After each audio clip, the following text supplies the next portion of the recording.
নমস্কার বন্ধুরা, কুকিং অর্পিতাতে আপনাদের স্বাগত জানাই। আশা করি আপনারা সবাই ভালো আছেন।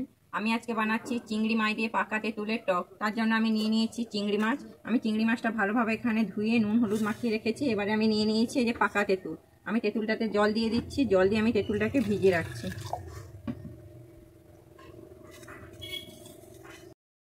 আমি উনুনে কড়া বসিয়ে দিয়েছি। কড়াইতে আমি তেল দিয়ে দিয়েছি। আমার তেলটা গরম হয়ে গেছে। আমি মাছগুলো এবারে দিয়ে দিচ্ছি।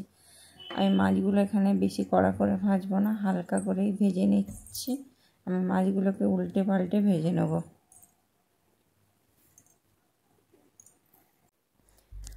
আমার চিংড়ি মাছটা লাল করে ভাজা হয়ে গেছে। আমি এবারে চিংড়ি মাছটাকে তুলে নিচ্ছি। এবারে চিংড়ি মাছটা তুলে নেওয়া হয়ে গেল।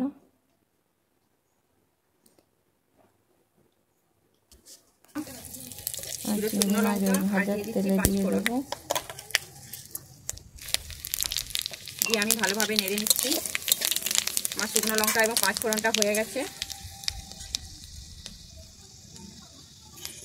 আমি যে তেঁতুল যে জলটা বাটিতে ভিজিয়ে রাখছিলাম, এবারে সেই জলটাকে আমি দিয়ে দিচ্ছি। আমি তেঁতুলটা ভালো করে চটকে নিয়েছি। আমি ওই জলটাকে দিয়ে দিচ্ছি।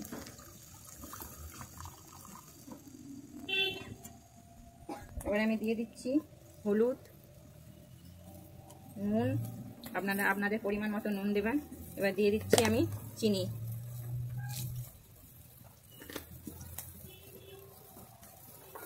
জলটা ফুটে গেছে। আমি এর মধ্যে দিয়ে দিচ্ছি কাঁচা লঙ্কা 3টা দিয়ে দিচ্ছি, আর দিয়ে দিচ্ছি চিংড়ি মাছ। দিয়ে আমি আরো ভালোভাবে 5 মিনিট হতে দেবো এটাকে। আমার 5 মিনিট হয়ে গেছে। আমার টকটাও এখানে রেডি হয়ে গেছে। আমি এবারে দিয়ে দিচ্ছি একটু কাঁচা সর্ষের তেল।